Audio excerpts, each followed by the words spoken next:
thou it upright, keep it upright. And right there, you know what I'm saying? This is ancient sayings, which pretty much when you come in, just like I said, I used to use that that movie, The Matrix. Like I said, when he went to go see the Oracle, she was like, what that sign say over the door? Know thyself. He didn't know himself. Because remember later on, she was like, are you the one? No. All right, ain't nothing else to say. What else I gotta say? If you don't know that you the one, if I tell you, like we tell you all this stuff about our history, whatever, if you don't believe it, you don't go and study it, you don't internalize it until you make this manifest in pretty much your aura. Because once your vibe will change, when you walk in the room, people gonna understand something's different about you in a positive way. But if you don't give that off or whatever, then you don't really believe. So there's nothing else for us to conversate about.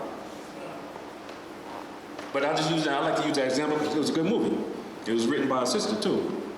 But of course, it's like know thyself. And of course, what does it say throughout our Moorish Holy Quran? Know thyself, you know the Father God Allah. If you don't know yourself, how you gonna know Allah? That's right. If you don't take that time to study your lower self so you can conquer it, how you ever gonna reach that higher self? That's right, Mo. How? You can't. Because that means you don't even understand the foe that's in you. Our carnal flesh is a foe that we have to conquer. It has a beginning and it has an end. We are born, this flesh is born, this flesh will die. But of course in our first chapter it says, well, you gotta get ready for the soul. You gotta get ready for that spirit.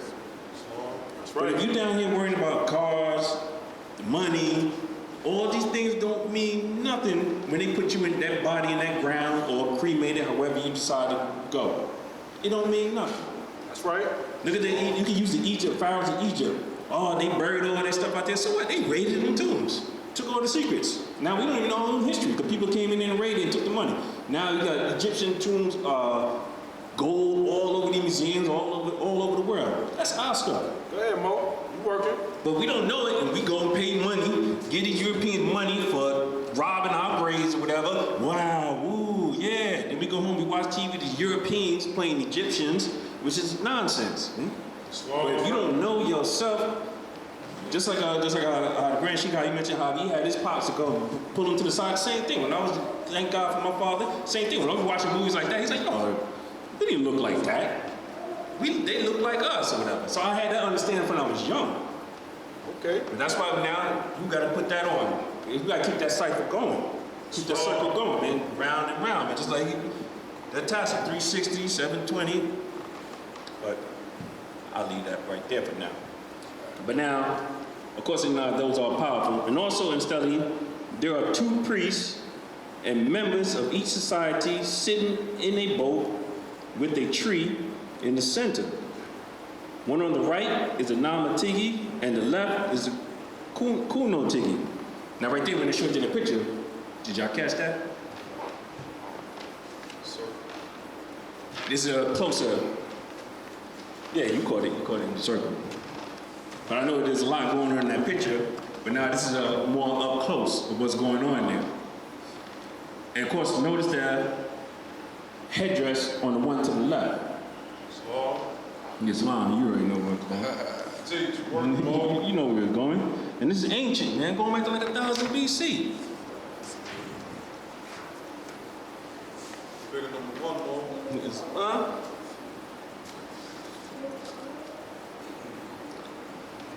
And now he's going around circling that, and then, matter of fact, and this is something I just came across just now. I forgot I even had this in a pile. Now, of course, now how we mentioned how one of them was a feline, of course, the jaguar, it was, like pretty much if you had a jaguar around your neck or some type of clothing with jaguar or whatever, that's like royalty, showing you was a man. And of course, in the Mayan pyramids, they had all types of drawings. And one of them was, of course, which I literally just came across just now, was Ukanua, which is God of traders and merchants. And look what he looked like. Oh, they're gonna work something up.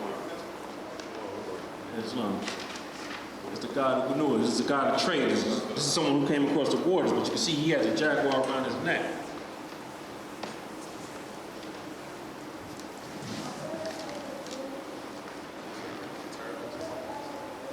Comical. It's like you missed that pride demonstration. Oh, I'm gonna go into it a little bit. Even going back into this, I'll show it again. The one on the left, the Kuno Tigi, his hat was a conical hat. Once you understand,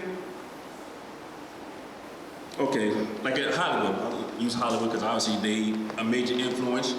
What's the type of hat like a wizard uses?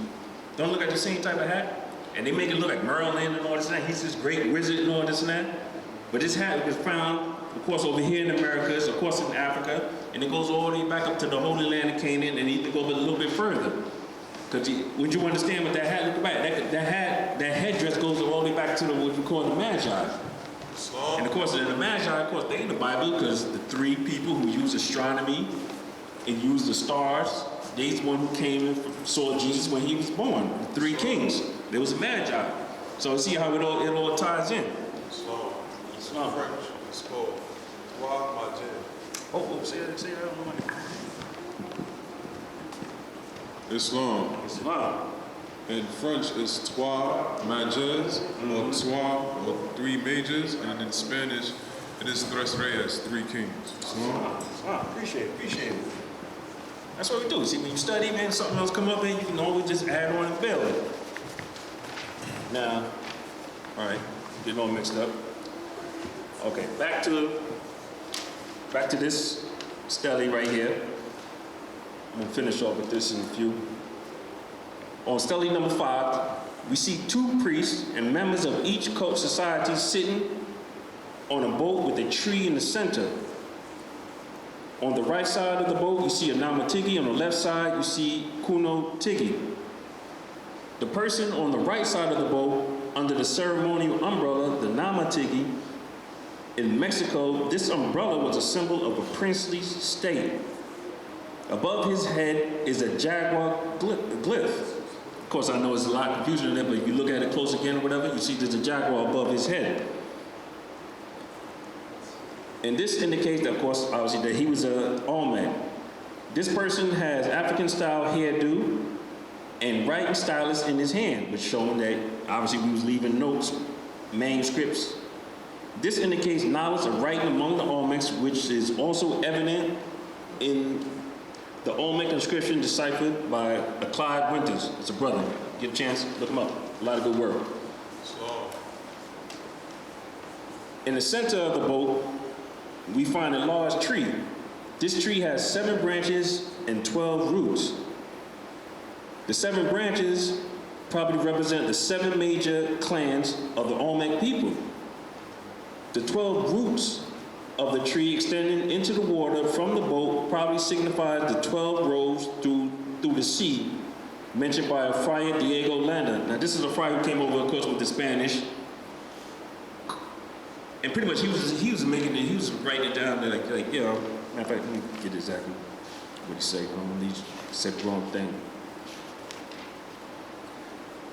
He's from, I think he wrote a book, Yucatan before and after the conquest. He wrote some old men of Yucatan that they heard from their ancestors that this country was peopled by a certain race who came from the east, whom God delivered by opening for them 12 roads through the sea. And again, that's why we're going into it's all symbolic. At the bottom, like I said, you see like 12 roots. On the side of the boat, we see 2 Olmec signs. They read, "In the company of purity." This statement signifies that the Olmec believed that the worship of Kuno or Nami cults led to spiritual purity among the believers. The prophet, he said that we are a clean and pure nation. That's right. He said that. Not just physically, matter of fact, even in our laws, Acts 7, Islam. Even in Acts 7. This Islam, brother, got it. Who am I looking at? But other than following him, all Muslim Americans must keep their hearts and minds pure with love and their bodies clean with water. This divine covenant is from your holy prophet, Noble Jew Ali, through the guidance of his father, God Allah. This is nothing new, to be purity. Not just on the physical, but you have to keep your mental, your spirit pure.